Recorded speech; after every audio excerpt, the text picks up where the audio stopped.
need to do to address climate change? Yes. So, I believe that global climate change is the greatest threat to humanity that exists today. It is an urgent threat. It is a global threat. And you need a response and an idea that is big enough and bold enough to deal with the significance of the problem itself. So there's two things I would do. I think you should have a Green New Deal as step one, and let me tell you why. The Green New Deal are three bipartisan ideas. It is one, infrastructure. Everyone in America wants infrastructure. They want to have new roads, new bridges, new high-speed rail, new railways, new mass transit. They want to have the infrastructure for better sewer systems. For every kind of infrastructure in our state today that you need addressed, you can do it through the Green New Deal. The second thing is green jobs. Green jobs is teaching young people and anyone who's underemployed skills to be in solar, wind, geothermal, hydropower, biofuels, innovating in each of those renewable fuels so that we can have the energy sources we need in the next 10 years. When you educate young people in the STEM fields and for these jobs, it works. We have a school in upstate New York.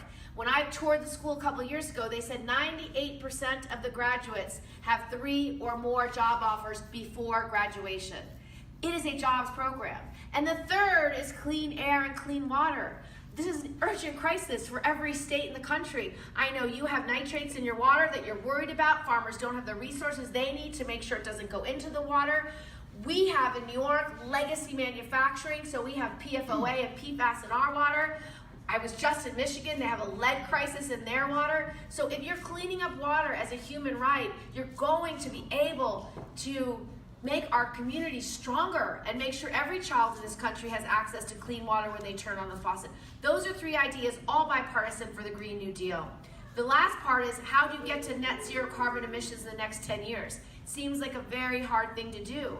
But when President John F. Kennedy said, I want to put a man on the moon in the next 10 years, not because it's easy, but because it's hard, he didn't know if he could get a man on the moon in 10 years. So we don't know if we can get to net zero carbon emissions in 10 years, but why not at least try?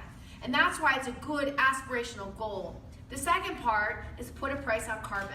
If you tell entrepreneurs and innovators that you will save money, you will have lower taxes, if in fact you can innovate, create better LEED certified building materials, create better ways to use biofuels, getting us to cellulosic ethanol so we can actually use farm waste and algae and switchgrass to produce biofuels. If you're the inventor and the innovator or the company that figures that out, you're going to get tax benefits. But if you're the company that's going to stay and do dirty production and not innovate, you're going to have to pay more because you're risking our human health. That allows market forces to begin to help you get to net zero carbon emissions in the next 10 years. Yeah. So I would do those things. The way I would pay for these things is 2 things. First, I think the tax cuts that President Trump made were egregious. The fact that he overwhelmingly gave those tax cuts to the wealthiest Americans and the most successful companies, it wasn't a good bang for the buck. It was $1.5 trillion, most of it not coming back into the economy, most going for dividends. It's not the best use of money, so that money should be clawed back. I would take away those tax benefits. I would leave in place the middle class tax cuts because middle class families need tax cuts. The second thing I would do, and this will be more than enough, is I would create a transaction tax.